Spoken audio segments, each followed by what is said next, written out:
Hi, so it is February the 2nd, 2025. Amazing. 2025.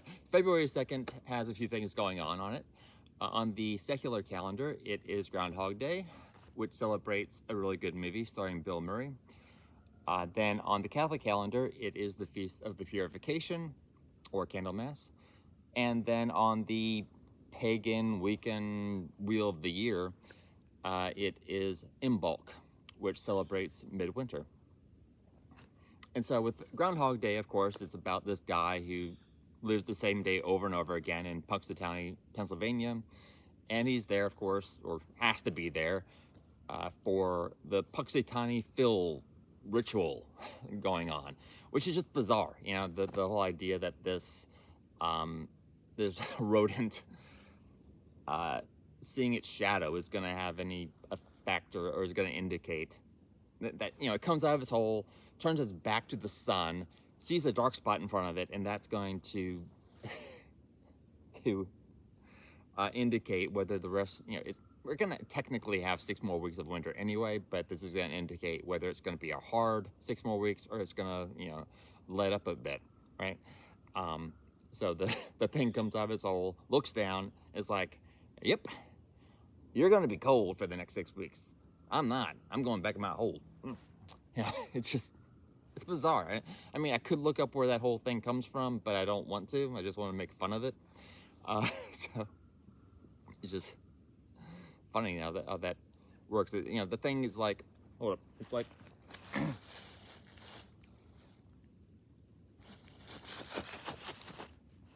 oh, dark spot, dark spot, dark spot. Ah. It's gonna be cold. And voila, 6 more weeks of cold. So anyway, yeah, good movie. Even though when you think about it, you know, we don't know how many days Bill Murray's character lived over, how long, you know, he had to work, you know, how long it took him to accomplish all the things that he accomplished. But according to Andie MacDowell's character, is that her name? Andie. Anyway, according to her character, it took him 1 day to seduce her. And he worked on it for a while, but as far as she was concerned, it's like, yeah, 1 day, we're good. And then he takes advantage of it. You know, you know, when he runs into Ned Ryerson that one time, he's like, Ned! Anyway, then moving on to the Feast of the Purification, the presentation in the temple, which is actually the 4th decade in the Joyful Mysteries of the Rosary. After the Blessed Mother has gone through the period of purification that Jewish women had to go through after having their firstborn, and presenting the Christ child in the temple to Simon, and Simon saying, all right, Lord, I have seen your salvation, you can take me now. And, you know, this child is set up for the rise and fall of many. Is that how it goes? And then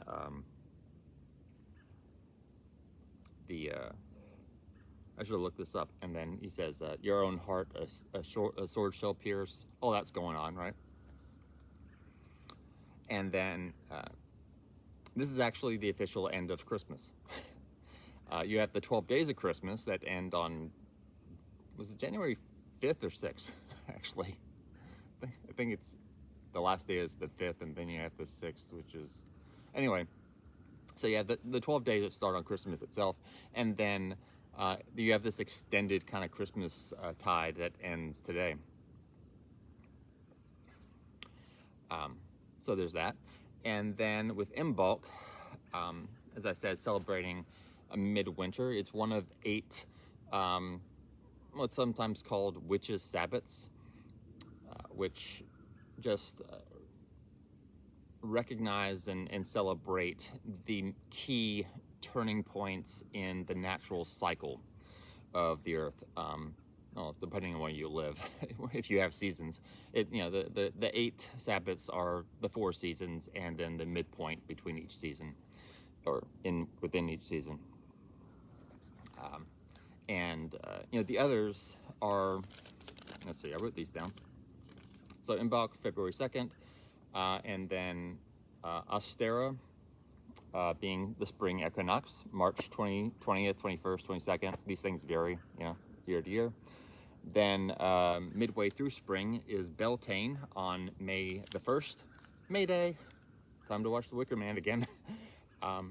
Then summer is Litha on June 2nd. June 20th, 21st, 22nd, whatever. Then Lammas, or Lughnasadh, I think Lugnas, however that's pronounced, is that's, I think, the more original pagan name for it. And then Lammas, I think, is the more Christianized version. Not sure, but anyway, that is halfway through summer. That's August 1st. Then the autumn equinox is Mabon, or Mabon, on September 20th, 21st, 22nd. Then halfway through autumn, of course, is Samhain. Samhain. Yes, I'm pronouncing it Samhain, not Samhain. That, of course, is October 31st. And then you have winter is called Yule. I'm not going to go into any of those, but since I mentioned one, I decided to just mention the others. And, the cycle of the year, the life cycle of the year, used to be something that everybody paid more attention to because they had to, because we live on this planet and we kind of depend on it. So so its life cycle is kind of important to us, and keeping track of what's going on and what needs to be done and what's going to need to be done is kind of important. And in our modern times, with us kind of exporting things to, we've kind of exported, we've exported our food production, our clothing production, we exported our education, we've exported our sports, we've exported our thinking, we've exported everything. And then with all of our technology, kind of buffering us, we're in this situation where we really don't have to pay much attention to nature anymore. We can, if we take certainly if we take the easy route, be almost oblivious to it. I mean, we do notice when things get warm, we do notice when things get cold, and there are certain things we do, during the warm months, and certain things we do during the winter months. This is assuming you're not living in the tropics or someplace that where the seasons aren't as pronounced. But we're not as necessarily connected with the life cycle and all the energies of nature. But for people who still do connect with nature, who still do work the land, either as a hobby or as a profession or just a necessity, well, a profession would be a necessity, but anyway, this is the time of year where they start looking forward to spring. And Imbolc in the original Gaelic, I think, means in the belly, which refers to the ewes, E-W-E, being pregnant and starting to lactate. And so and that can also be taken kind of symbolically as, spring is gestating and we're waiting for it to be born on Ostara. And you can start to maybe see some little signs of that milk of life coming up through the earth, and things starting to want to come up, maybe, depending on how the weather's working for you.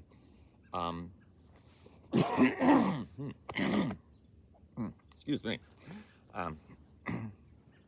But for those who have green thumbs and who work the land and enjoy working the land, this is the time of year where they start getting kind of itching to get out there and do stuff, because they can feel spring in the air. They're anticipating it. They can feel it coming. It's like people who love Halloween. When September comes around, we're like, it's coming, it's coming, it's coming. Yeah, and we just want to jump right into it. You know, we get all excited, and people who work the land kind of get the same way this time of year, I think. And they want to get out there, and we're still in the dead of winter, so there's not that much you can do. There's some preparation that you may be able to do. If you have a greenhouse, then I guess you can start growing things. But if you don't, there may be some preparing of the soil, some marking off of areas or whatever that you can do. Certainly, you can be planning out what you're going to be doing when the real digging into the dirt season comes. Or you can be, well, if you've been gardening for a long time, I'm sure you have these seed catalogs that you've already gotten like a month ago, which is always fun to look through. I've always enjoyed looking through seed catalogs in the middle of winter, because when everything outside is cold and dormant and dead, and to be looking through this catalog full of life. And it's really fun to just be dreaming about that life, dreaming about growing that life and eating that life. And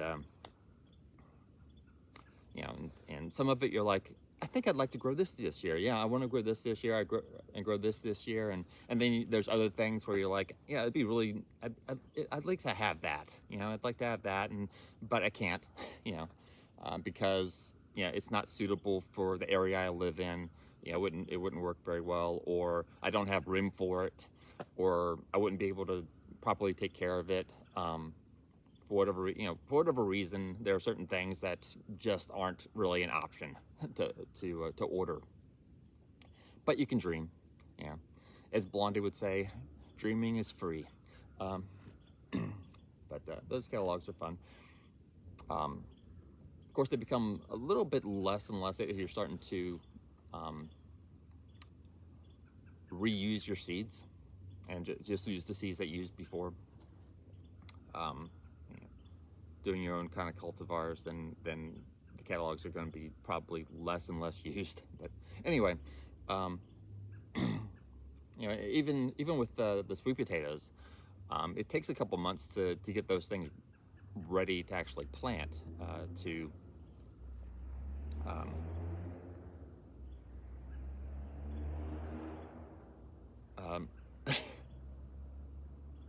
to get the sprouts going, and to get the sprouts roots going, and to get the whole plant